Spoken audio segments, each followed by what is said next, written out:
मुझे हल्के में मत लेना, ये इशारा जिनको समझना है वो समझ ले। महाराष्ट्र की सियासत में उठते तूफान के बीच एक नया मोड़ आ चुका है।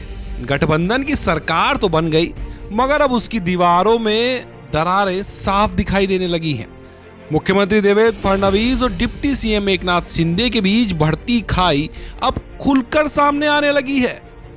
दरअसल दिल्ली में शपथ समारोह के दौरान पीएम मोदी ने मंच पर एकनाथ शिंदे से हाथ मिलाकर संदेश देने की कोशिश की थी, मगर हालात काबू में नहीं है।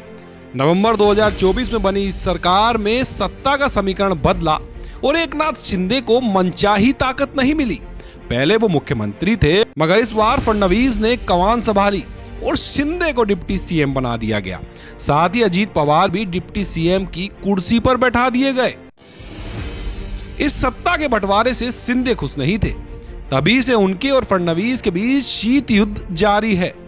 हाल ही में एकनाथ शिंदे 3 बड़े सरकारी कार्यक्रमों से नदारद रहे, जहां फडणवीस मुख्य अतिथि थे। बदलापुर में छत्रपति शिवाजी महाराज की प्रतिमा के अनावरण में भी वो नहीं पहुंचे, जबकि ठाणे को उनका गढ़ माना जाता है। इससे सवाल उठने लगे, क्या शिंदे बीजेपी से नाराज हैं?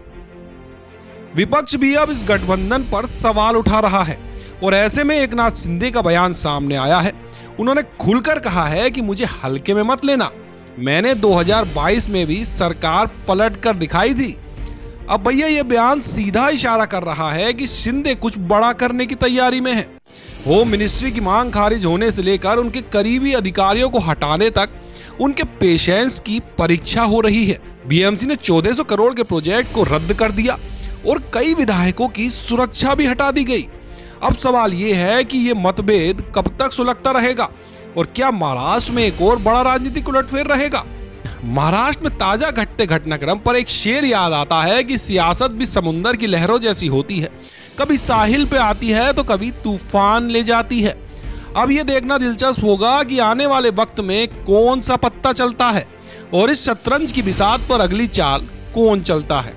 बाकी महाराष्ट्र में जो होगा सो होगा। बाकी इस तरह की बेहतरीन खबरें देखने के लिए जुड़े रहिए नव संदेश के साथ।